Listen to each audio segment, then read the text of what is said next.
Hello, welcome to the European Open Briefing for Thursday, February the 8th. I'm Rafi Badian, currency analyst at XM.com, and we're going to be having a look at what's happening in the currency markets today. So things are finally looking up for the US dollar. The dollar index is at a 2-week high.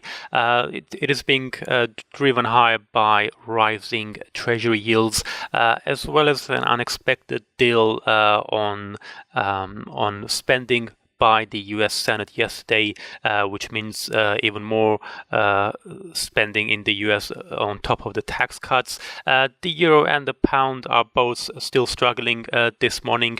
The main focus in the European session will be the Bank of England policy decision that's due later on. The notable moves this morning is the New Zealand dollar as well as the Chinese yuan. The Kiwi slipped after the Reserve Bank of New Zealand lowered its inflation forecast following its rate decision earlier today, while the yuan came under pressure from a big drop in China's trade surplus. Oil prices are also struggling amid soaring US output. Let's first start with the dollar. We can see the dollar yen in orange has been steadily rising upwards over the past couple of days. It did rise as high as 109.78 before slipping to around 109.50.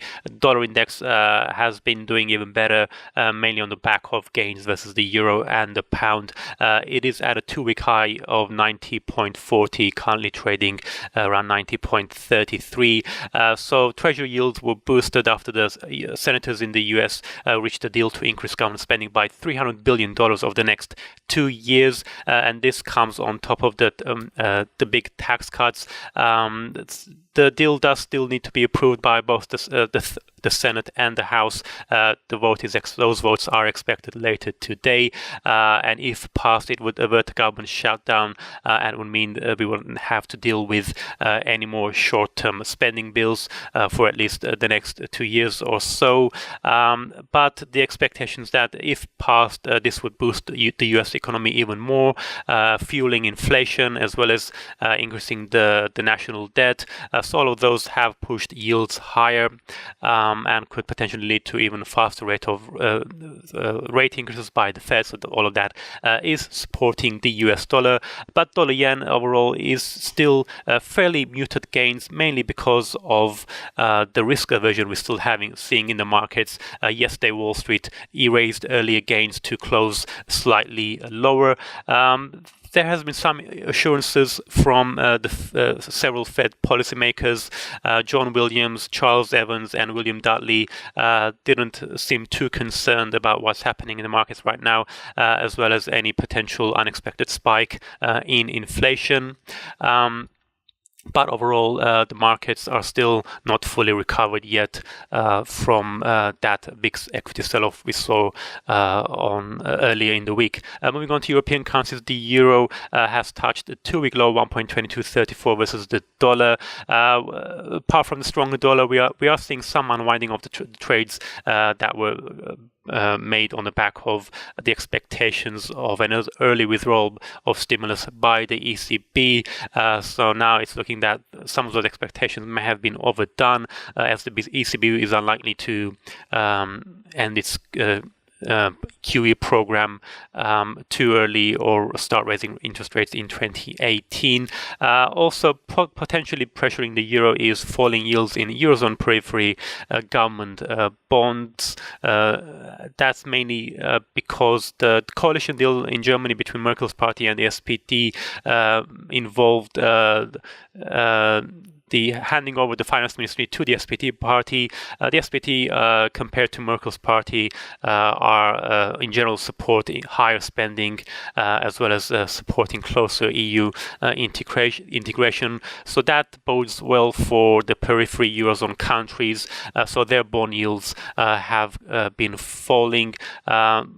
though that you could also argue that could also be a euro supportive rather than euro negative. Moving on to the pound now, we're seeing the pound moving back towards the 2.5-week lows, 1.3834 we saw back on Tuesday. The main focus is, of course, the Bank of England decision. There has been a lot of speculation about whether or not the Bank of England will signal a potential rate hike as early as the May meeting. They're also going to be publishing their quarterly inflation report, which will include updated projections on growth, inflation, and the expected rate hike path. If the Bank of England releases a dovish statement, that could pressure the pound, driving it even lower than this week's troughs we saw earlier on around 1.3834. If on the other hand it does signal a rate hike in the near future, we could see the pound potentially recovering back above 1.39. Let's have a look at the Chinese yuan now, because we had trade numbers out of China which showed the country's trade surplus shrinking to its smallest in 11 months. We saw exports rising by faster than expected, 11.1% in January, and imports surged by 36.9% versus forecasts of just 9.8%. The smaller trade surplus pressured the yuan, which we can see dollar yuan rising to 1-week high of 6.34. It's currently up by 0.9%. That's the yuan's biggest daily drop in a year. Overall, though, this is positive for markets, as it does indicate strong demand both in China and globally for Chinese products. But it may have raised concerns that the People's Bank of China might try to slow down the yuan's appreciation versus the US dollar, if it is leading to a surge in imports. The data didn't have much of an impact on the Australian dollar, though. The Aussie was fairly steady around 0.7820, despite the fact that imports of iron ore jumped in January. Let's look at the New Zealand dollar now, because we did have a rate decision by the Reserve Bank of New Zealand earlier today, where they kept interest rates unchanged at 1.75%. There was some expectations that the bank might try to talk down the currency, given the strong gains we saw in December and January. But in fact, the Governor Grant Spencer surprised markets by saying we're comfortable with where it is. So for now, they're not too concerned about the Kiwis' gains. But the main focus, that would normally have sent the Kiwi jumping higher. But what knocked down the Kiwi was the updated forecasts on inflation in the bank's latest quarterly monetary policy statement, where they lowered the inflation outlook for the next 2 years, pushing back expectations of how soon interest rates will start to go up there in New Zealand. We can see the Kiwi is down by 0.6%, currently trading around 0.7196. That's a near 1 month's low. Moving on to oil prices, we can see oil prices have been steadily declining all week. WTI hit a 1-month low of $61.25 a barrel.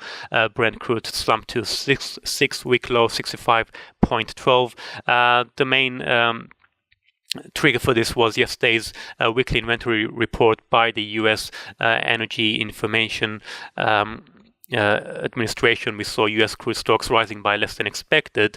There was still nevertheless an increase in inventories, but distiller stocks posted a surprise build versus expectations of a drawdown, and also U.S. production hit 10.25 million barrels last week. So all of that pressured oil prices.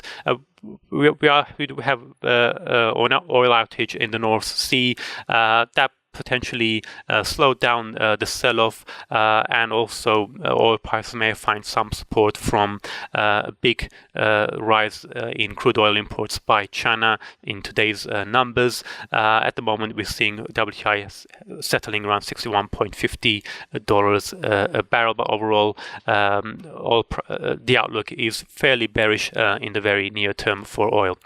Finally, looking at today's economic calendar, we can see we don't have much data apart from German trade numbers, and as well as Japanese ones, and China as well, of course.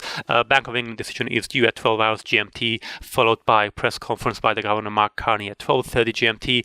The US session is looking much more slow, with just Canadian housing starts and the weekly jobless claims out of the US. That's it from me. Thank you very much for watching, and have a great day.